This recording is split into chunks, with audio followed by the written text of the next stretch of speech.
Buenas tardes a todos. Bienvenidos a todas las personas que hoy nos acompañáis desde España, Latinoamérica y Portugal. Muchísimas gracias por estar hoy con nosotros. Muchas gracias a las personas que nos acompañan, que se encuentran en un proceso de enfermedad. Gracias a las familias, a los cuidadores, voluntarios, profesionales, estudiantes y a un largo etcétera. Hoy en la Fundación New Health inauguramos un ciclo de conferencias online. Esta es la primera de 3 conferencias que vamos a desarrollar a lo largo de todo el año. La siguiente será en junio y la siguiente en octubre. Y os estaremos informando para que nos acompañéis al igual que hoy. Estas conferencias se enmarcan dentro del proyecto Sevilla Contigo, Ciudad Compasiva, que se dirige principalmente a mejorar la calidad de vida y el bienestar de personas con enfermedad avanzada, sus familiares, mediante la implicación de la comunidad, la creación de redes de cuidados, la sensibilización y la formación a la ciudadanía, mediante esta serie de conferencias y talleres mensuales que vamos a estar celebrando de manera virtual durante este año.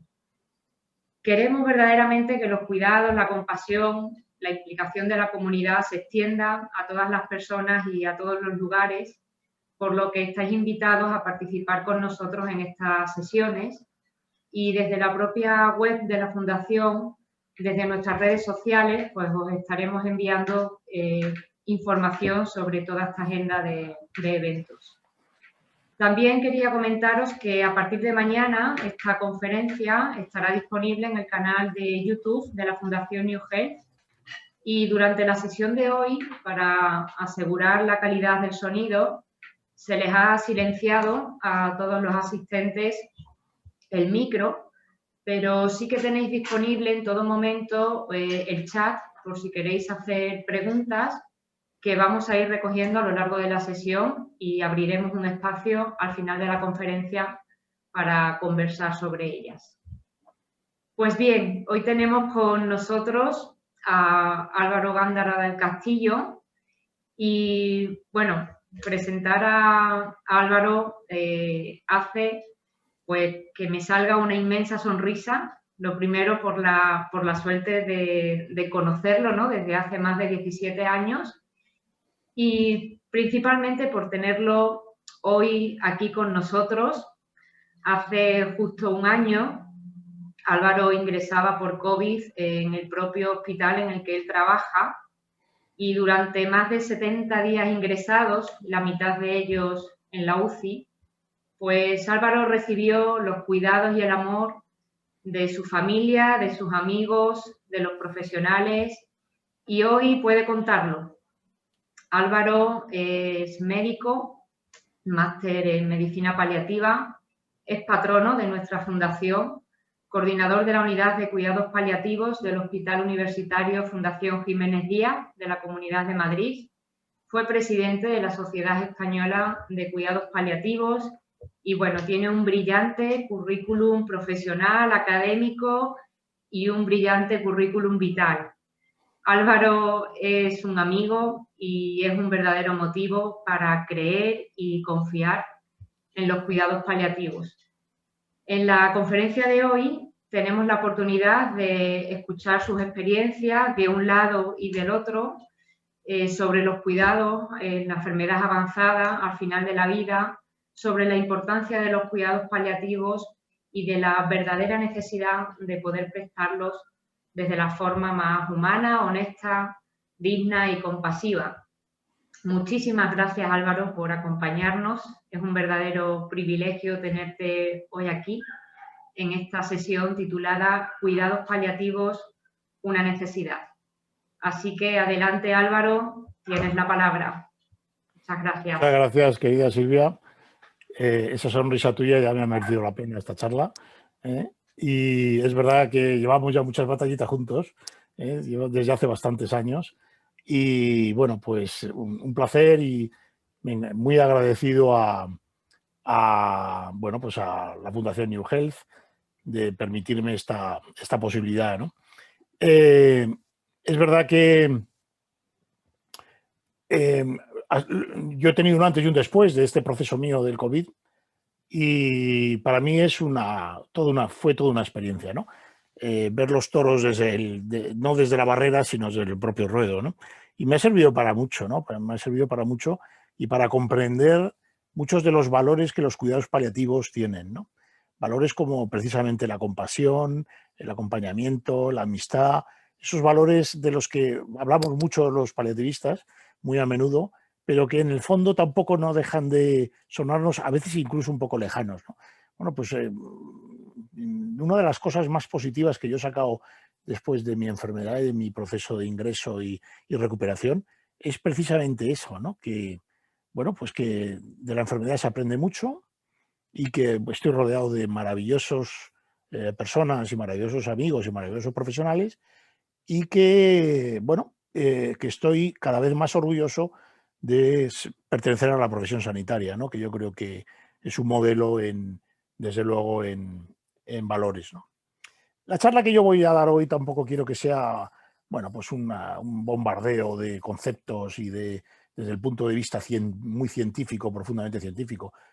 Tengo entendido que muchos de los que me estáis escuchando no sois ni siquiera profesionales sanitarios, sino gente cercana a lo mejor a la enfermedad avanzada o cercana a los pacientes o familiares o voluntarios, pero que yo creo que a todos nos importa un poco sacar de aquí en claro, bueno, pues lo que nos interesa saber sobre qué son los cuidados paliativos y qué pueden aportar, ¿no? al proceso de enfermar, ¿no? Los cuidados paliativos es una disciplina muy joven que empezó pues, allá por los años 60 en Inglaterra, en los hospicios, en los hospices de allí, ¿no? Y fue precisamente que luego, pues la mencionaré porque siempre la menciono, ¿no? Nuestro paradigma y nuestra figura mitológica ya casi, que fue Cicely Saunders, ¿no? Que fue un poco la que impulsó los cuidados paliativos pues como una especialidad o una disciplina más médica, ¿no? Los cuidados paliativos alivian el dolor y cualquier otro síntoma que causa un gran sufrimiento al paciente y a su entorno, a los cuidadores y familiares. Afirman la vida y creen que la muerte es un proceso normal dentro de la vida. Desde luego no aceleran ni retrasan la muerte. Esto es muy importante siempre tenerlo en cuenta y es importante porque yo creo que es parte de la ética y deontología médica, ¿no? El no acelerar ni retrasar la muerte, sino considerando que la muerte es un proceso natural, simplemente lo que hacemos es acompañar a ese proceso, nada más, ¿no? Los cuidados paliativos integran aspectos psicológicos y espirituales del cuidado del paciente, y no solo estos, sino también físicos, síntomas como sociales, económicos, todo tipo de aspectos, ¿no? Es una visión muy holística, ¿no? Que se tiene de la persona enferma, ¿no? A mí hay una cosa que repito muchas veces, ¿no? Que me parece que es de sentido común. Los médicos, y los médicos todos, y los de paliativos más, en el fondo somos personas que cuidamos a personas, ¿no? Esto no tenemos que perder de vista nunca este concepto, ¿no? Los cuidados paliativos ofrecen un sistema de apoyo para que los pacientes puedan vivir hasta el mismo momento de la muerte de la forma más activa posible, ¿no? A veces son procesos muy largos, incluso de años, ¿no? No olvidemos los casos de enfermedades degenerativas neurológicas, la ELA, etcétera, ¿no? En donde a veces estamos trabajando con los pacientes muchos años, ¿no? Y es todo este proceso un poco el que tenemos que acompañar a nuestros pacientes, ¿no? Utilizan un enfoque de equipo para responder precisamente a las necesidades, ¿no? A las necesidades que cada paciente tiene. Como insisto, que son necesidades de todo tipo, ¿no? Espirituales, físicas, emocionales, no, sociales. Y para eso hay que trabajar en equipo y equipo multiprofesional. Álvaro, Equipo que, perdona ¿sí? un momentito porque creo que tú estás adelantando las diapositivas, creo que no se están viendo, se ha quedado fija ahora, exactamente. ¿Va? ¿Funciona ya? Ahora te vemos a ti, tienes que volver a compartir, es que sabía, ahí, ahora sí. ¿Estamos? Ahora sí, ahora sí.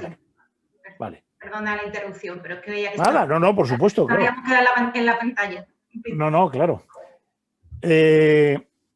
Los cuidados paliativos, durante mucho tiempo, yo que ya soy muy veterano en esto, al principio creían que lo que hacíamos era atender los 4 o 5 últimos días, ¿no? de la enfermedad, ¿no? O sea, teníamos esta, digamos, un poco estigma, ¿no? Los cuidados paliativos vienen cuando estás desahuciado, ¿no? Y no es verdad. Esto es un paradigma que ha caído y que cada vez más, ¿no? Pueden y deben dispensarse, desde luego, incluso desde la fase inicial de la enfermedad.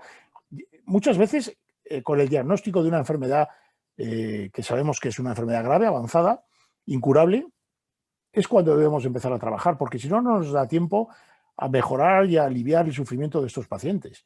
Trabajar desde el punto de vista emocional o espiritual con los pacientes es muy complicado y esto en unas horas no se consigue, ¿no? Luego es muy importante y a veces lo que hacemos es tratar al paciente y acompañar al paciente junto con el oncólogo, el cardiólogo o cualquier otro especialista, ¿no? Bien, ¿se está viendo las diapositivas, María Jesús?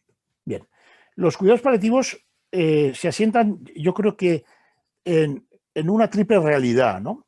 Que es una realidad basada precisamente en el proceso inminente de la muerte dentro de esta sociedad actual tan hedonista y tan negativa ante un hecho tan natural como es la muerte, ¿no? En primer lugar, una familia que está angustiada y que no acaba de aceptar esta situación, ¿no? El por qué a mí, ¿no? ¿Por qué nos ha tocado a nosotros? Y sufren por ese ser querido, que además está a su vez sufriendo mucho también y que no saben qué hacer, qué recursos tienen, o no saben cómo cuidarle, o no saben dónde cuidarle, ¿no? Además, una segunda causa que es el médico, ¿no? Los médicos son máquinas de curar. Los médicos no aceptan que la muerte sea parte de ese proceso, ¿no? Y al no aceptarlo son máquinas de curar y niegan y lo peor, abandonan a los pacientes cuando la muerte es inminente. Y por último, un enfermo que está en fase avanzada y que sufre dolor físico, sufrimiento de muchos aspectos, sufre lo que nuestra creadora Cicely Saunders hablaba del dolor total, ¿no? De todos estos aspectos que implican el sufrimiento de un enfermo en fase avanzada. Y que, por supuesto, muchas veces el que más miedo se tiene precisamente es el dolor, y el dolor probablemente sea una de las cosas más fáciles de mitigar, ¿no? Simplemente con un comprimido de morfina. Pero, por ejemplo, el dolor profundo del sentirse abandonado, del no poder perdonar a un ser querido, etcétera, etcétera, esos muchas veces son los más difíciles de erradicar. Luego iré un poquito más profundamente sobre esos tres aspectos. Bueno, yo sé que la mitad de la audiencia es del mundo latinoamericano y que estas cosas que voy a decir ahora, a lo mejor, por desgracia para ellos, no lo van a entender muy bien, ¿no? Van a pensar, bueno, ¿y de qué se quejan estos españoles o de qué se quejan estos europeos ricos, ¿no? Esto a nosotros, ojalá nos pasara esto a nosotros. Pero yo creo que en el mundo de Latinoamérica es que está avanzando mucho los cuidados paliativos, precisamente con programas como el de la Fundación, ¿no? New Health, y que yo creo que es cuestión de tiempo que llegarán a estos problemas igual, ¿no?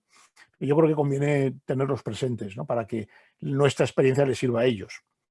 Fijaros, en el año 2003, el Comité de Ministros del Consejo de Europa, de la Comunidad Europea, se plantean una recomendación de organización de los cuidados paliativos. Esto fue un hito importante, ¿no? Que 24 países miembros se sentaran en una mesa a decir, oye, ¿qué es esto de los cuidados paliativos? Creemos que falta mucho por avanzar y por organizar. Vamos a sentarnos y a establecer por lo menos unas ideas, ¿no?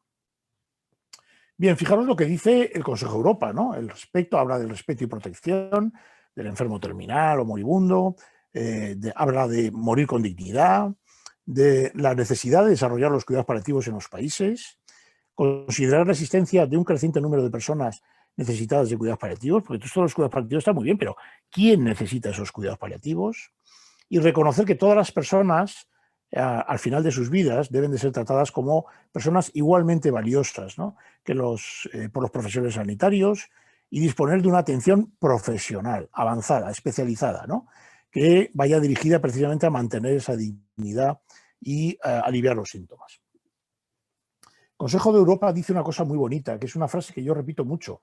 La recomendación persigue un enfoque completo proporcionado conjuntamente las 5 Cs.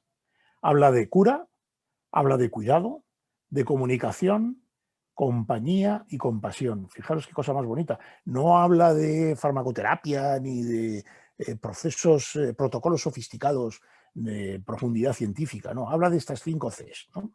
Y esto resume en una palabra la vocación moderna de los cuidados paliativos, que aunque no puedan aumentar la vida, pues añaden calidad a sus vidas, ¿no? Nosotros decimos que no alargamos la vida, lo que hacemos es ensancharla, ensanchar la vida. Fijaros qué cosa tan interesante, ¿no?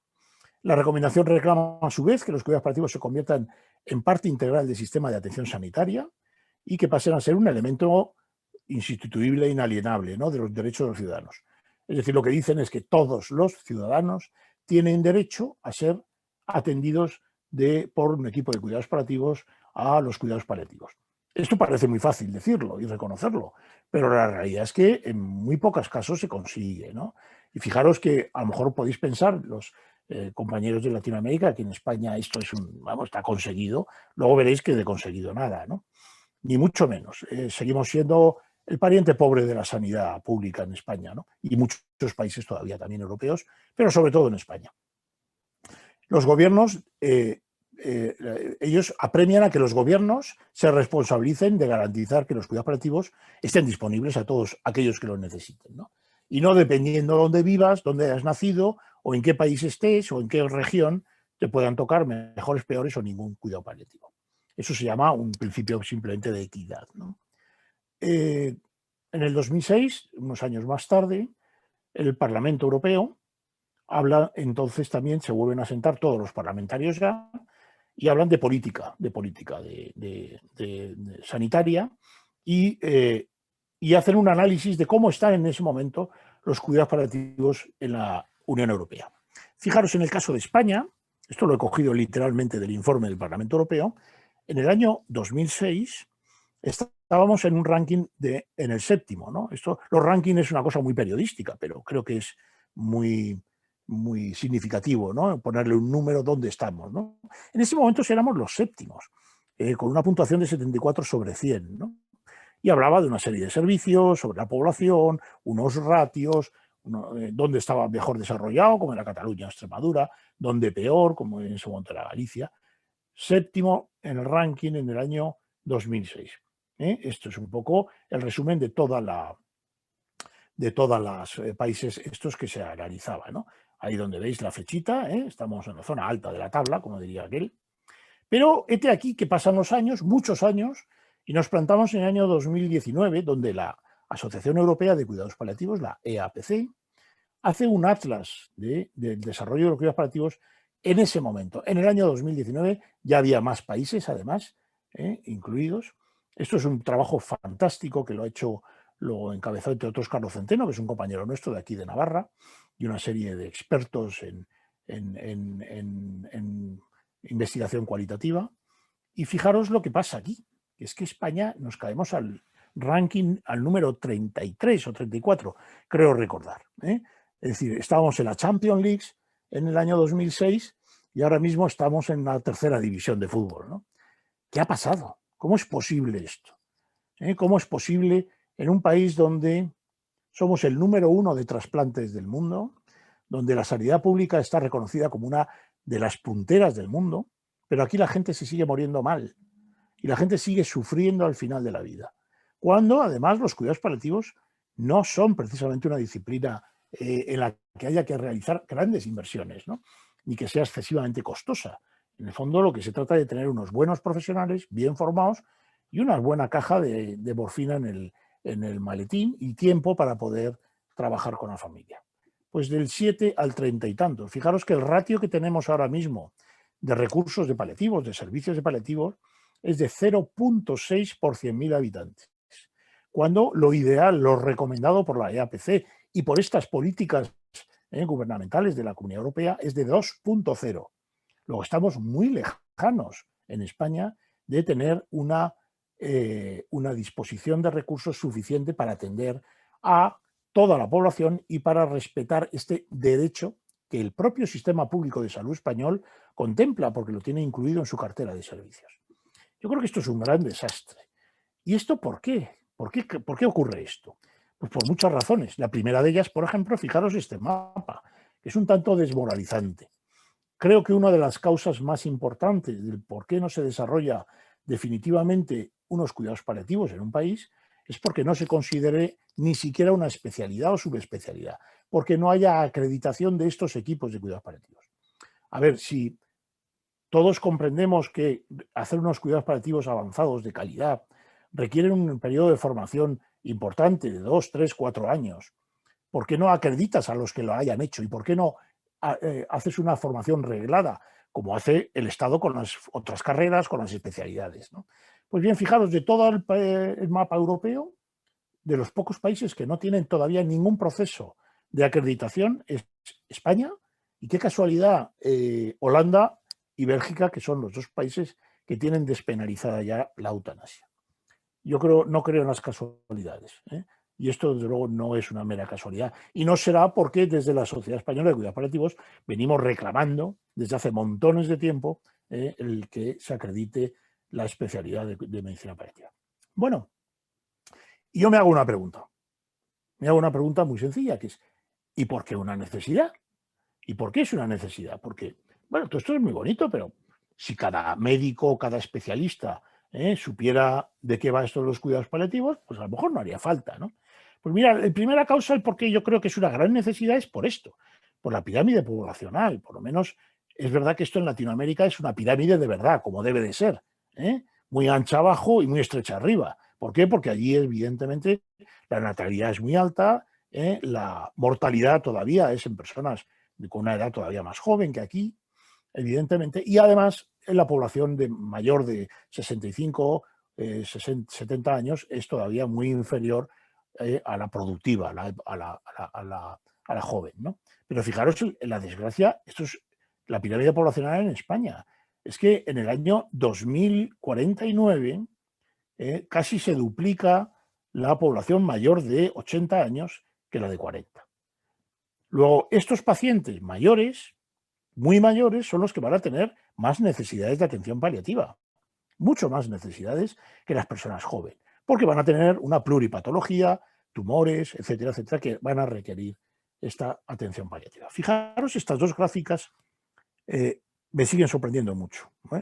Es lo que supone, dependiendo los tramos de edad, los perfiles de gasto de asistencia de los ingresos en hospitales y del gasto en farmacia dependiendo de los tramos de edad. Fijaros cómo se dispara estas gráficas a partir de los 60 años, 60-65 años. ¿Qué significa esto? Pues evidentemente que los cuidados paliativos, si se realizan con equipos avanzados en el domicilio del paciente y no en el hospital, con equipos verdaderamente expertos, lo que hacemos en el fondo es revertir la inversión que se hace en ellos en el propio sistema de salud. ¿Por qué? Porque los cuidados paliativos, la prestación de cuidados paliativos, no es una prestación excesivamente costosa como puede ser la de los tratamientos oncológicos o la cirugía altamente tecnificada.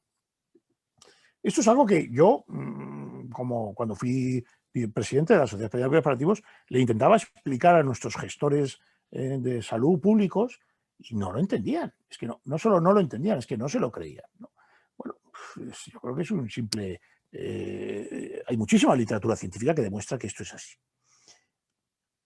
Otra de las causas por las que yo creo que es muy importante los cuidados paliativos es por este argumento, esta razón. Es que nos vamos a morir todos. Es que nos vamos a morir todos. O sea, yo se lo explicaba a mis alumnos de segundo de medicina cuando les daba bioética. Yo les preguntaba, el primer día que entraba en clase les decía, a ver, ¿me podéis decir cuál es el promedio, el promedio de mortalidad del ser humano? Y veían que era una pregunta trampa y nadie se atrevía a levantar la mano, ¿no? Y yo decía, pues el 100%. O sea, vuestros pacientes, el 100% de vuestros pacientes se van a morir antes o después, no os quepa la menor duda.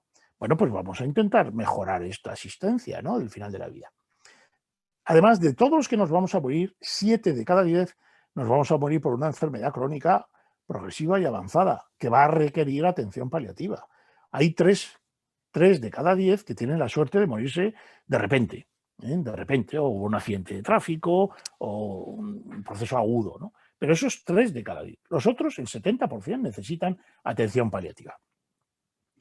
En el 2018, las personas que fallecieron en España después de un proceso crónico de enfermedad con necesidad de atención paliativa, de estos, 40-50% necesitaron atención paliativa. Es verdad que muchos no requieren una atención paliativa especializada, pero un 40%, un 40-50% en base a su complejidad sí la requieren.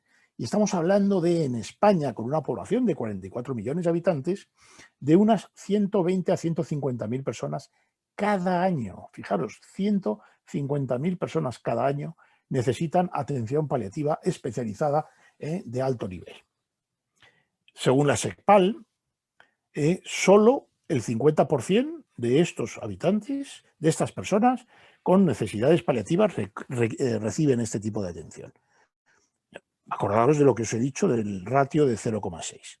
Bien, pues alrededor de 80.000 personas mueren con un sufrimiento evitable. Esta es la realidad. Y esto parece que un titular de un periódico así puesto debería de ser, bueno, un escándalo, ¿no? 80.000 personas al año mueren en España con un sufrimiento que se podría evitar siendo simplemente atendido en el domicilio por una familia bien formada para cuidar, con una actitud compasiva y con un equipo de paliativos que siguiera ese proceso.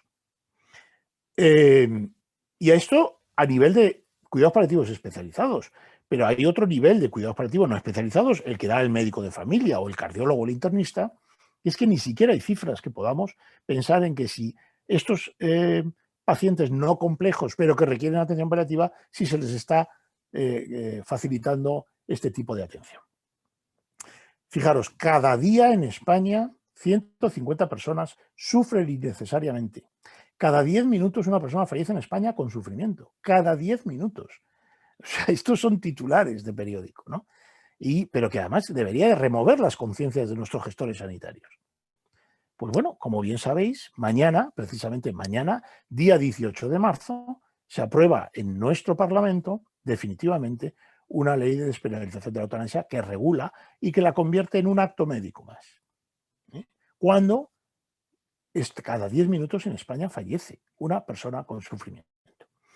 Bueno, y ya no digo nada de las personas que fallecen en los hospitales, porque si a todos nos preguntaran dónde querríamos fallecer, evidentemente todos, creo que todos o casi todos, diríamos que en nuestra casa, bien atendidos, confortables, sin dolor, rodeado del cariño de nuestra familia, ¿no? Eso es evidente. El hospital es el sitio más inhóspito para fallecer. No os digo lo que está pasando este año con la famosa pandemia, ¿no? En la que la gente ha fallecido sin poder despedirse de sus seres queridos. La OMS recomienda que el 80% debe de fallecer en el domicilio. ¿Qué pasa? Que hay que tener una infraestructura muy importante para que se cumpla este 80%. Si no, es francamente difícil. Bien, fijaros, de las 3 patas que os puse antes, ¿os acordáis? La primera de ellas era la familia angustiada que no acaba de aceptar la situación, ¿no? Y sufre por el ser querido. Bueno, esto tiene que ver con que hay que acompañar a la familia en el proceso final de la vida, y acompañar significa estar muy cerca de ellos, muy cerca de ellos. Hay que enseñar a cuidar a los familiares y allegados. Claro, la gente se asusta a pensar que te viene de un hospital un paciente en el que el médico te ha dicho que le quedan unos días de vida, unas semanas de vida, y te viene con una vía, unos tratamientos. ¿Por qué damos por hecho que los familiares van a saber cuidar? Esto es algo que yo creo que no tiene sentido, ¿no? Esto hay que hacer un proceso de sensibilización a la sociedad sobre los tabús al final de la vida, ¿no? Lo pongo entre paréntesis, Ciudades Compasivas. Me parece un proyecto maravilloso precisamente para hacer este tipo de sensibilizaciones, ¿no? Hay que facilitar la comunicación con el paciente y su entorno. Ser honestos, decir la verdad. Los médicos no sabemos decir la verdad. Nos da miedo decir la verdad. Mis compañeros no hablan de pronóstico. Cada vez hablan más de diagnóstico. Eso es cierto, en eso se ha avanzado algo. Pero no quieren oír hablar de decir al paciente que le quedan 2 meses de vida. Y hay que ser honestos. Los pacientes tienen derecho a saber cuándo van a fallecer para cumplir con sus valores y cumplir con sus objetivos. Cerrar los deberes que llamamos nosotros, ¿no? Hay que permitir que sea la familia del paciente que elija el lugar donde prefiere ser cuidado. No siempre tiene que ser el domicilio. Hay pacientes que tienen miedo a sufrir más de la cuenta y prefieren fallecer en un hospice, en un centro de crónicos o en una unidad de agudos, da igual. Y a veces, por las propias circunstancias del paciente, hay que ingresar a los pacientes en hospitales para aliviar esos sufrimientos. Y, en definitiva, hay que garantizar el derecho a ser atendido por estos equipos. La segunda pata es el médico, los profesionales, los sanitarios, el médico formado para luchar contra la muerte, ¿no? Bien, es algo que es un dicho antiguo que me lo contaron cuando yo estudiaba medicina, ¿no? Y que decía que solo curan los cirujanos, y yo pongo entre paréntesis algunos, y los antibióticos. Y en esto tengo claro que cada vez menos. Solo curan cirujanos y antibióticos. Pues fijaros, solo existen en España, y hablo de lo que sé y conozco en España, y seguro que es extrapolable a países como Portugal, que también tenemos aquí oyentes, o Latinoamérica, ¿no? En España hay 43 facultades de medicina y solo estudios de cuidados paliativos en una facultad se dan en 6 de ellas. Todos los futuros especialistas que van a atender a los pacientes que van a necesitar esta atención paliativa deberían de rotar por unidades de cuidados paliativos para saber, aprender a manejar fármacos para el control de síntomas, para conseguir habilidades de comunicación e información, para conseguir apoyo emocional, etcétera, etcétera, ¿no? Y luego hay que explicar a los médicos que abandonar a un paciente es el peor de las conductas. Es lo más poco ético que puede hacer un paciente, ¿no? Y esto lo hacen muchos compañeros míos. Cuando ven que ya no hay solución ninguna, hablan conmigo, dicen: Álvaro, si no te importa, es un paciente que ya no tiene ningún tipo de tratamiento activo y a partir de ahora lo vas a ver tú. Especialistas que han estado años tratando, cuyo paciente y cuya familia cree ciegamente en él y que es ¿por qué se van? ¿Por qué los dejan? Si ya sabemos que no le vas a dar quimioterapia, pero confían en ti, confían en ti. Y que esto de la lucha contra la muerte a mí me parece absurdo, ¿no? Esto de no, es que yo lucho contra la muerte, la vas a perder, la pierden todos los médicos. No se puede luchar con la muerte. Lo que hay que hacer es luchar por la vida, pero no luchar contra la muerte. Y por último, un enfermo en fase terminal, ¿no? Que es el que sufre. Yo creo que para atender bien el sufrimiento de un paciente hay que explorar y tratar todos los aspectos, como ya os he dicho, desde la multiprofesionalidad, los aspectos físicos, psíquicos, espirituales, etc. Es por ello que es imprescindible que sean equipos avanzados y completos en cuidados paliativos. Esto se llama calidad, cuidados paliativos de calidad. Y es muy poco frecuente todavía, por ejemplo, en España, que los equipos dispongan de un psicólogo o de un trabajador social. La mayoría de ellos no disponen de ellos. Esto es otro disparate. Los equipos deben de intervenir desde el momento del diagnóstico, como ya he citado, ¿no? Y estas son dos palabras las que la definen: precocidad y continuidad asistencial. La continuidad asistencial es precisamente eso, el que durante todo el proceso de enfermedad de este paciente estemos a pie de cabecera. Y desde luego que no tenga que ver dónde naces o dónde vives, el distrito postal de donde vives, el que tengas la posibilidad de que te vea un equipo o no te vea. Un concepto muy bueno, conocido por la equidad. Os dije que os iba a citar a Cicely Saunders, ¿no? Aquí la tenéis, es una médico que primero fue además trabajadora social, luego se hizo enfermera y al final terminó los estudios de medicina ya a una edad sobre los 40 años, que fue la primera que tuvo la sensibilidad de estudiar e investigar cómo había que dar la morfina, cómo había que aliviar a estos pacientes, ¿no? Esta es una foto que yo estoy muy orgulloso de ella. Me dedicó un libro en un periodo que estuve yo ahí corto de estancia ahí en San Christopher's, ¿no? Y ella decía: tú importas porque eres tú, importarás hasta el día que te mueras. Estamos aquí no para ayudarte a morir, sino para ayudarte a vivir hasta el día que te mueras. Bien, ¿creéis que la sociedad conoce y comprende qué son los cuidados paliativos? Yo creo que no, y eso es algo que no hemos sabido hacer. Por desgracia, nosotros mismos hemos fallado, creo que hemos fallado en saber transmitir a la sociedad este tipo de cosas. Os voy a poner un ejemplo de una publicación de un periódico de aquí de Madrid. Hace años de esto, ya tiene unos años. Fijaros lo que dice el titular. El 42% de los terminales no reciben cuidados paliativos. Fijaros ya cómo les llaman a estos pacientes, los terminales. Los terminales. Pero fíjate lo que dice en este recuadro que pongo aquí un poco aumentado, ¿no? La eutanasia y los cuidados paliativos son términos que a veces pueden llegar a confusión, pero no tienen nada que ver. Hablan de la eutanasia pasiva, que es algo que no existe. Dice: si un enfermo está recibiendo un tratamiento, pero su patología no tiene cura, simplemente se corta la medicación y se le deja morir. La eutanasia dice conocido como suicidio asistido. Ya no sigo leyendo. Cuidados paliativos, fijaros lo que dice. Consiste en dar un cuidado integral al final de la vida para paliar el dolor. Bueno, esto no suena tan mal. Puede incluir la administración del sedante para que el enfermo esté tranquilo. Sin comentarios. Fijaros, estamos hartos de ver en los medios de comunicación una serie de casos muy paradigmáticos de extremo sufrimiento al final de la vida y que de lo único que han servido es para reavivar y reactivar la discusión sobre la eutanasia. Casos como el de Terri Schiavo, Ramón Sampedro, Elena Anglaro, en España Inmaculada Echevarría, la Chantal Chedid, esos son casos en los que se hablaba de sufrimiento extremo, pero no se hablaba de cuidados paliativos, se hablaba de que no hay derecho que se permita este tipo de situaciones. Y sin embargo, yo creo que no tienen nada que ver con los cuidados paliativos.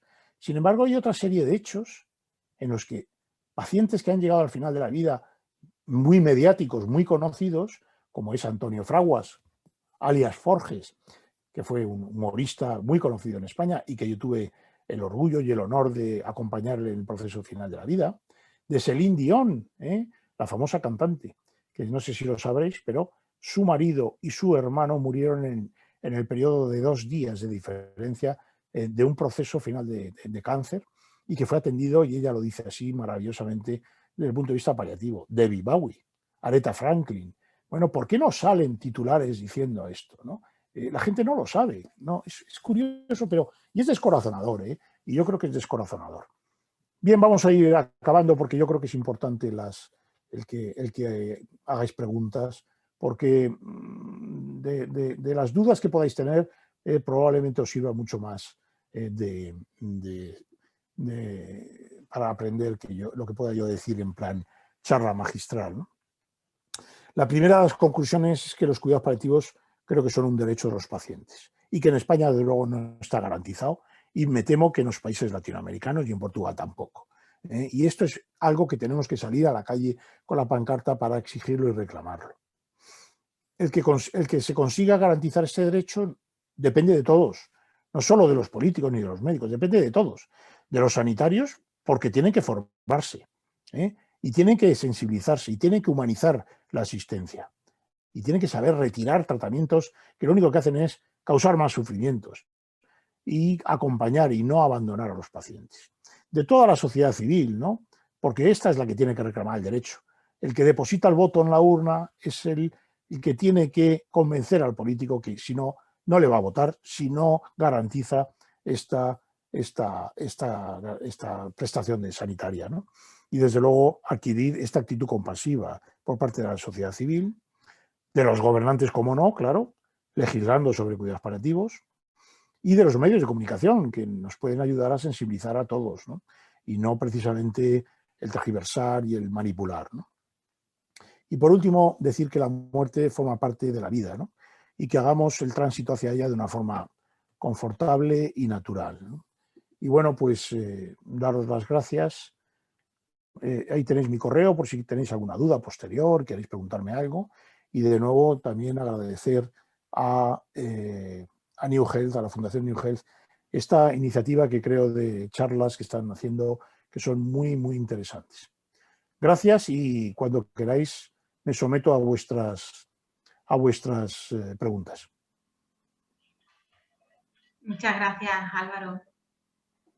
La verdad es que siempre es un placer escucharte, porque además se nota la experiencia, el día a día, el trato que has tenido y que lo vives desde dentro, ¿no? Entonces, bueno, nos han llegado un par de preguntas mientras que estabas haciendo la exposición. Y seguro que ahora nos entrarán alguna más porque estaba todo el mundo pendiente de escucharte, con lo cual no le da tiempo a escribir. Pero si quieres empezamos por esas, mientras que las personas que quieran sigan exponiendo sus preguntas. Pues mira, la primera nos comentaba, a ver si encuentro, Magdalena creo que es, que Magdalena nos comentaba, dice que ella entiende que el médico tiene que ser honesto, pero que tiene dudas de hasta dónde hay que dar un pronóstico de fecha de muerte. A ver, la información es un proceso. Eso es muy importante tenerlo en cuenta, ¿eh? La información no es un hecho aislado, de decir, no, mire usted, como pasa en las películas americanas, ¿no? Que el patólogo te informa desde el mismo teléfono. Tiene usted un adenocarcinoma de pulmón y le quedan 8 meses de vida. No, no. La información es un proceso y en tal proceso hay que tener en cuenta las circunstancias de los pacientes, de los familiares y trabajar esto. Pero también es un mito que la gente cree que la mayoría no quieren saber nada del pronóstico. No es verdad. Claro que quieren saber del pronóstico. Lo único que hay que hacerlo con sensibilidad. Uno de mis maestros, que era el doctor González Barón, llamaba a esto la verdad soportable. La verdad soportable. Es verdad que hay que tener ese arte, ¿no?, de ir administrando la información y saber recoger lo que el paciente quiere saber. Y es verdad que hay pacientes que no quieren saber nada y te lo dicen desde el minuto 1. Doctor, a mí no me informa a mi mujer, a mi hijo. Yo no quiero saber nada, yo tengo mucho miedo y no quiero saber nada. Pues hay que respetarlo. Y el respetarlo no es decir, fenomenal, a este no me voy a tener que molestar ni informarle nunca, pero me ha dicho que no. Esto hay que replantearlo muchas veces, porque los pacientes tienen un radar. Y dicen, yo no quiero saber nada, pero caramba, lo primero que te leen es si te dedicas a los cuidados paliativos en el logotipo que tienes aquí, ¿no? Luego, es un arte, es un proceso, y hay que estar siempre cerca del paciente y de los familiares y ser un facilitador de esta información. Pero muchos, cada vez más, los pacientes quieren ser protagonistas de su proceso de enfermedad y quieren tomar decisiones. Hay pacientes que se niegan a recibir más quimioterapia, por ejemplo, o una intervención quirúrgica agresiva y vivir 3 meses menos, pero vivir los meses que le queden de una forma más confortable. Muy bien. Bueno, Cinta Spuni nos comenta desde Écija, Sevilla. Es importante saber desde dónde es porque nos pregunta que dónde pueden formarse, como ella es psicóloga, que dónde puede formarse en cuidados paliativos. Si podrías dar algunas orientaciones para, sobre todo para los que no son médicos, quizás, para dónde podrían... Sí, a ver, los psicólogos, bueno, hay muchos másters en España, muy buenos algunos, otros no tan buenos, que son, algunos, la mayoría de ellos son multiprofesionales. Admiten trabajadores sociales, psicólogos, médicos y enfermeras, ¿vale? También hay alguno que es solo para psicólogos. Yo, por ejemplo, recomiendo mucho el de Madrid, el de la Universidad Complutense, que lo dirige la doctora María Díaz Tril y Juan Antonio Cruzado, que es de parapsicólogos, ¿no? Y es un gran máster también. Creo que la formación es fundamental. Si te vas a dedicar a los cuidados paliativos, tienes que formarte a nivel máster como mínimo.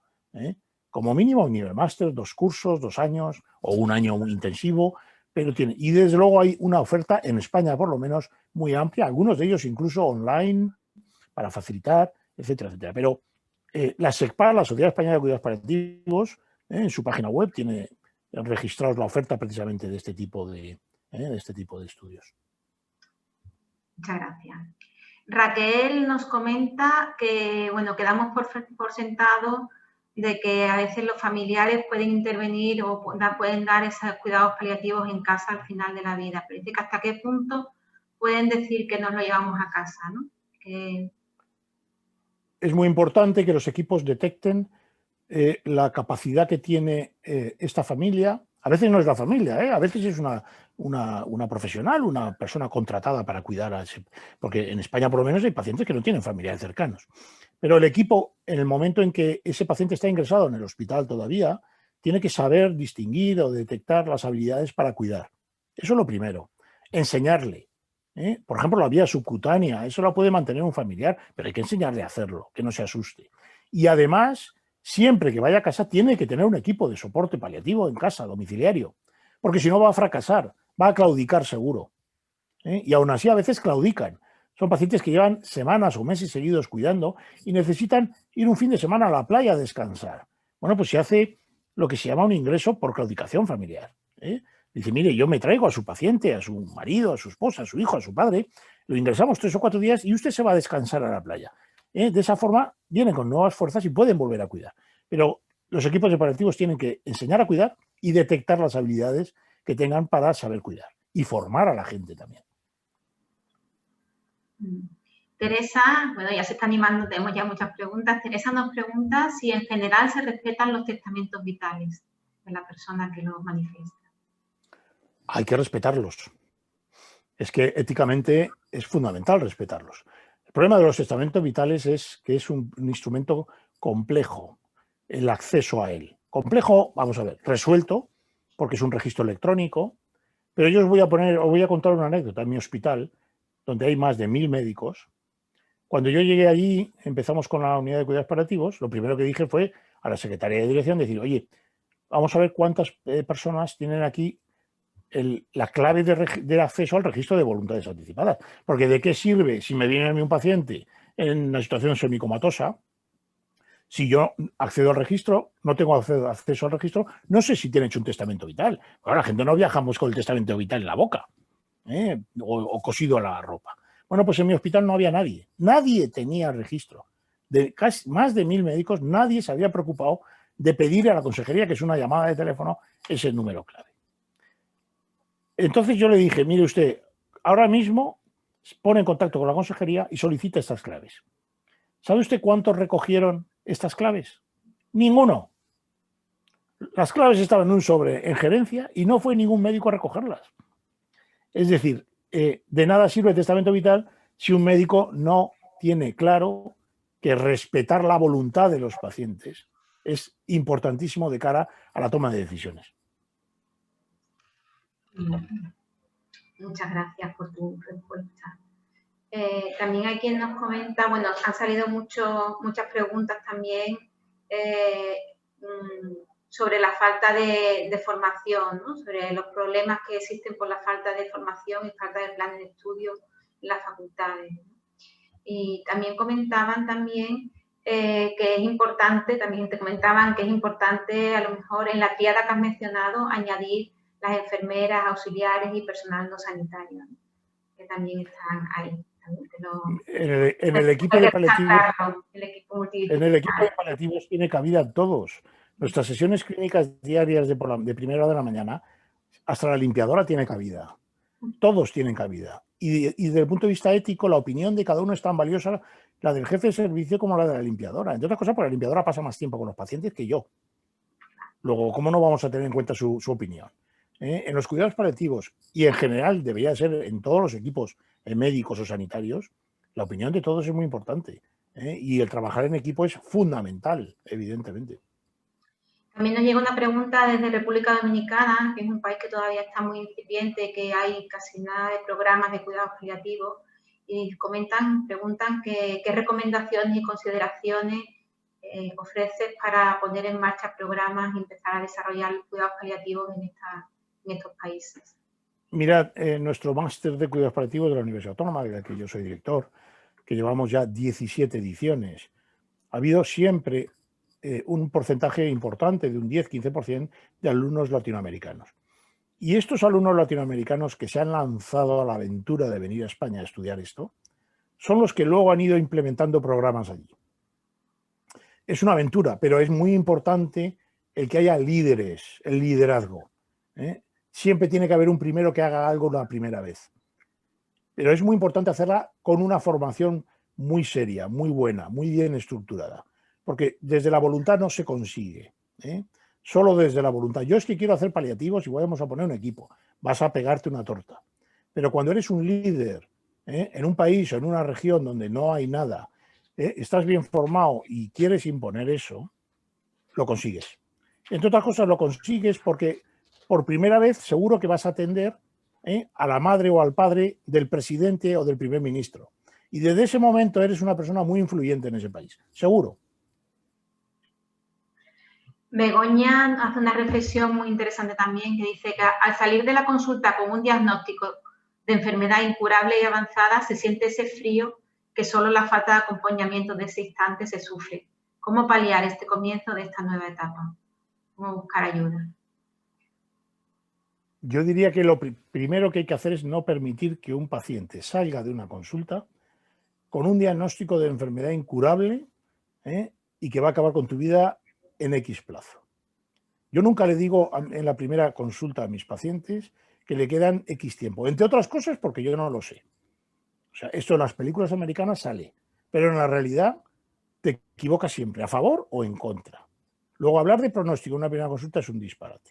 Y lo primero que tienes que hacer a un paciente que le acabas de dar una bofetada tremenda de decirle que tiene un cáncer, lo primero que tienes que hacer es decir que tú vas a estar ahí desde ese mismo momento hasta el último día o el último segundo de su vida.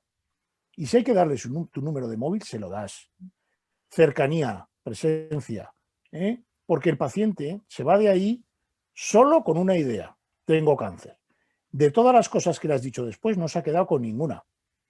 Y necesita hablar contigo muchas veces los siguientes días para ir aclarando dudas, problemas, etcétera, etcétera, ¿vale? La cercanía es muy importante. La cercanía es muy importante. Insisto, la información es un proceso. Vuelve a salir también la formación, y esta vez de los cuidadores profesionales, ¿no? Dice que hemos hablado de la formación de los profesionales que atienden directamente en paliativos, pero me dice que un cuidador profesional de una persona en situación terminal, ¿en qué aspectos sería fundamental formarse para abordar mejor al paciente y a la familia? También salió antes también con el tema de las residencias, ¿no? Que también hay una pregunta al respecto que se puede unir. Sí, hay iniciativas muy bonitas de escuelas de cuidadores, en las que en los hospitales de cuidados paliativos, en los hospices, pues profesionales enseñan a la gente que a lo mejor en ese momento ni siquiera tienen un enfermo o un familiar cercano en esta situación, pero la gente tiene esa inquietud y se les enseña, ¿no? Y desde luego la formación a los cuidadores, el mejor que lo puede hacer es el equipo que está atendiendo a ese paciente. Porque ese equipo, que es un auxiliar de enfermería o una enfermera, un médico o un psicólogo, les enseña a cómo tiene que ser la actitud, el acompañamiento, la cercanía, todo eso se aprende, o sea, eso no es algo innato. A cuidar no es nada innato, no estamos hechos para cuidar. Sin embargo, se enseña muy bien. Y los equipos de paliativos, en su currículum formativo, forman parte de esto. Tú eres una referencia y tú tienes que enseñar a la gente a hacer esto. Hay alguien que te hace una pregunta directa de cómo viviste tu internación como paciente cuando estuviste en el otro lado. Si querías comentar. Bueno, pues con un importante susto, evidentemente. Eso es lo primero, ¿no? Pero no tengo mucha conciencia del momento del ingreso, porque precisamente yo ingresé directamente de urgencias a la UBI y el otro día en una charla lo comentaba. Mi primera sensación al despertarme de la UBI es que, caramba, la sedación funciona. La sedación, que es una herramienta que nosotros usamos y que muchos pacientes tienen miedo cuando le cuentas que tienes que dormirle para protegerle del sufrimiento y tal. Ellos dicen, pero doctor, si me despierto, caramba, la sedación funciona muy bien, porque yo no me enteré de nada en el periodo. Luego sí, una vez que me desperté, me dijeron, no te has muerto de milagro y ahora verás tú lo que es bueno, ¿no? Y entonces fue un proceso muy largo de recuperación. Pero el peor momento de la UBI yo no me enteré.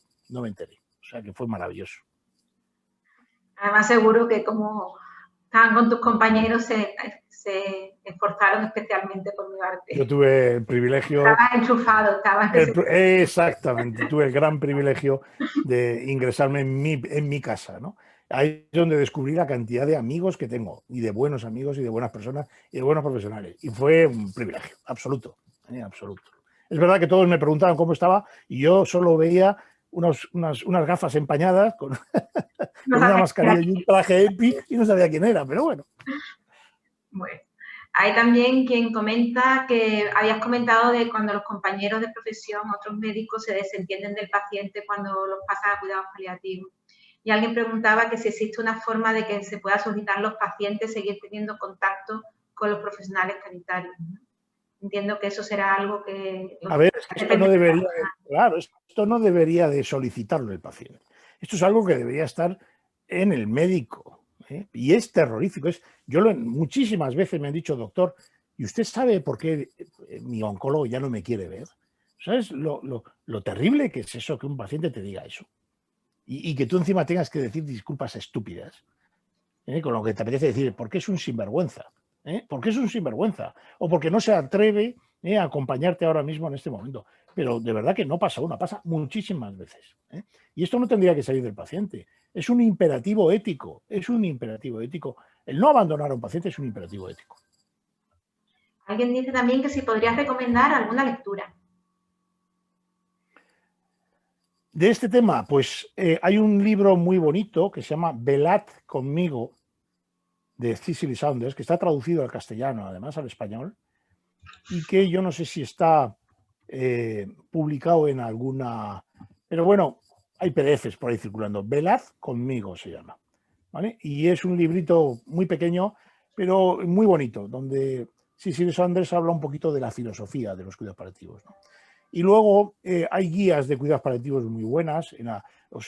Insisto que visitéis la página web SECPAL, por ejemplo, donde hay recursos, guías de cuidados paliativos, bibliografía, cosas muy útiles, ¿no? Cosas muy útiles. Alguien también nos pregunta reiteradamente sobre la perspectiva transcultural de los cuidados paliativos y cómo se apoya la soledad no deseada en la formación de cuidados paliativos.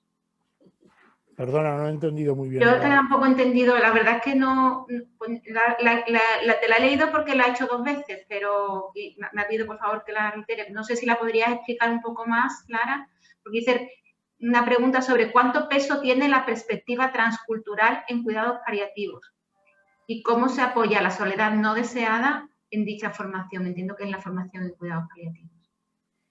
Hombre, yo creo que evidentemente la transculturalidad está presente en los cuidados paliativos, en la repercusión de los cuidados paliativos y sobre todo también un poquito los cambios que la sociedad ha tenido en los últimos medio siglo que llevamos, ¿no?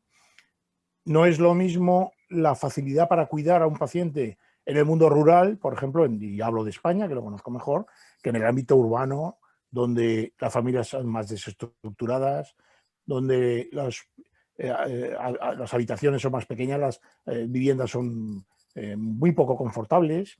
Y esto yo creo que pasa, o sea, la red de apoyo de cuidadores de los países en vías de desarrollo, incluso subdesarrollados, es mucho mejor que la de los países desarrollados, ¿no? Luego todo esto influye, claro que sí, naturalmente. ¿Y lo de la formación que me habías dicho, la segunda pregunta que era? La soledad no deseada. La soledad no deseada, pues es una de las situaciones. Mirar, yo creo que si hay 2 cosas que los pacientes al final de la vida tienen más miedo, es a la pérdida de la autonomía y a morir solo. Son las 2 cosas más difíciles de verdad, de ayudar a los pacientes cuando se sienten esas 2 cosas. La pérdida de autonomía es terrible y eso yo puedo dar fe, porque yo salí de la U y era un muñeco de trapo, no podía mover un dedo. Y mi pánico verdadero era qué situación funcional voy a quedar. Pero morir solo debe ser terrible. Terrible. Pero para eso también hay voluntarios, también hay gente que ayuda a que no ocurra eso. Bueno, vamos a ir cerrando ya, quedan un par de preguntas más, pero son ya cerca de la hora, entonces tampoco te queremos extender demasiado, pero te voy a comentar 2 preguntas más que quedan. Una me dicen desde República Dominicana también, ¿cuáles son, algunos lo has comentado ahora mismo con el tema que has comentado de la soledad no deseada, que cuáles son los problemas que generalmente abarcan los más importantes, ¿no?, de los especialistas de cuidados paliativos, físicos y psicológicos? ¿Cuáles son los problemas más grandes con los que os encontráis, ¿no? Bueno, los más grandes o los más comunes quizás, ¿no? Los más graves, yo no diría los más comunes son los síntomas físicos, pero no son los peores ni los más difíciles, ¿no? Yo creo que el desafío a los que muchas veces nos enfrentamos los equipos de cuidados paliativos es las crisis existenciales, los deseos de adelantar la muerte, ¿no? De un paciente que te plantea que no encuentra ningún motivo para seguir viviendo, ¿no? Y esto muchas veces no es porque tengan un dolor muy alto o por la disnea, no, sino muchas veces no entiendes tú precisamente el por qué los pacientes tienen esas crisis existenciales tan profundas, ¿no? Y que tienes que intentar ayudarle porque está sufriendo. El sufrimiento psicológico que esto les produce es terrible, ¿no? Los seres humanos no queremos morirnos. Es muy raro que un ser humano te pida que quiere morirse. Puede ser porque tenga un dolor terrible, pero eso con la morfina lo solucionas. Pero cuando un paciente que está tranquilo, aparentemente sereno, te dice, doctor, ¿cuándo se va a acabar esto? Ayúdeme a que esto se acabe antes, ¿no? Y empiezas a escarbar ahí, y ahí sí que hay que tener gente de muchísimo calado para que muchas veces alivie. A veces tenemos que dormir de forma intermitente a estos pacientes para que ese cerebro descanse, ¿no? Este para mí es de las situaciones más complejas. Y las 2 últimas, que te las comento juntas, aunque no son. Una es desde Claudia, desde Colombia, nos dice que cuáles son, cómo abordar o cómo trabajar con los compañeros médicos para que finalmente nos deriven a los especialistas de cuidados paliativos a los pacientes cuando es el momento. Y no es fácil. los médicos reacios a soltar a sus pacientes. Y otra es sobre el pacto de silencio. ¿Alguna recomendación para manejar un poco la negativa de la familia en cuanto al diagnóstico? Es muy difícil, sobre todo en el entorno de domicilios y eso, convencer a los profesionales, porque no tiene relación con los profesionales de los hospitales. Pero las unidades, los que hemos trabajado en hospitales, esto no se consigue en un día. Hay que vencer muchísimas resistencias. Y hay que hacerlo pues también con simpatía y empatía, con cercanía, asistiendo a las sesiones clínicas que esos servicios dan, intentarlos convencerles de que, bueno, hay situaciones que ellos manejan peor y que tú no le vas a quitar ningún protagonismo. Porque en el fondo hay mucha reticencia, ¿no? Mira, aquí viene este de paliativos, que lo que quiere es quitarme a mi paciente, le va a retirar el diurético y la pastilla de la tensión y del colesterol y claro, tal. Bueno, pues esto, y desde luego también convencerles desde la ciencia. Decirle, oye, que hay publicaciones científicas, que hacemos congresos, que estudiamos, que no somos curitas. La gente se creían, yo en mis principios, la gente me miraba si tenía zacuellos, pero creían que éramos curitas. Hay gente muy buena y que dábamos palmaditas en la espalda. No, somos médicos científicos o enfermeras o psicólogos, etcétera, etcétera, ¿vale? Y lo segundo, me decías del pacto de silencio, ¿no? Sí, el pacto de silencio se derriba en la mayoría de las veces. Y se derriba, como decía Gregorio Marañón, uno de los grandes maestros de la medicina en España, se derriba con la silla, que es el mejor instrumento que tenemos los médicos. Te sientas, haces reuniones de familia con tu psicólogo, con tu enfermera y le dedicas horas. Apagas el móvil, te metes el reloj en el bolsillo y hablas, preguntas y la mayoría de las veces la familia cede. Entre otras cosas porque tiene miedo que creen que los de paliativos, eso, cuando entran por la puerta decir, ale, siéntese usted que para lo que le queda, no, es que no hacemos estas cosas. Al revés, somos expertos precisamente en comunicar las malas noticias. Hablando se entiende la gente y de verdad que muy pocas veces los pactos de silencio se mantienen. Pues muchas gracias, Álvaro. Muchas gracias a todos por vuestra participación. Creo que además también el diálogo ha sido muy rico porque además creo que hemos tocado muchísimos temas diferentes. Creo que ha suscitado muchísimas preguntas en todos los aspectos. Yo creo que ha ido cada diapositiva casi, ha suscitado una pregunta y una ansia por saber un poquito más, ¿no? Te están dando las gracias desde todos sitios, desde Brasil, Portugal, Argentina, Colombia. He dejado mi correo electrónico. España, por supuesto, Sevilla, Tenerife, pero me están diciendo que digo todos los países latinoamericanos y no digo las ciudades de España, por supuesto.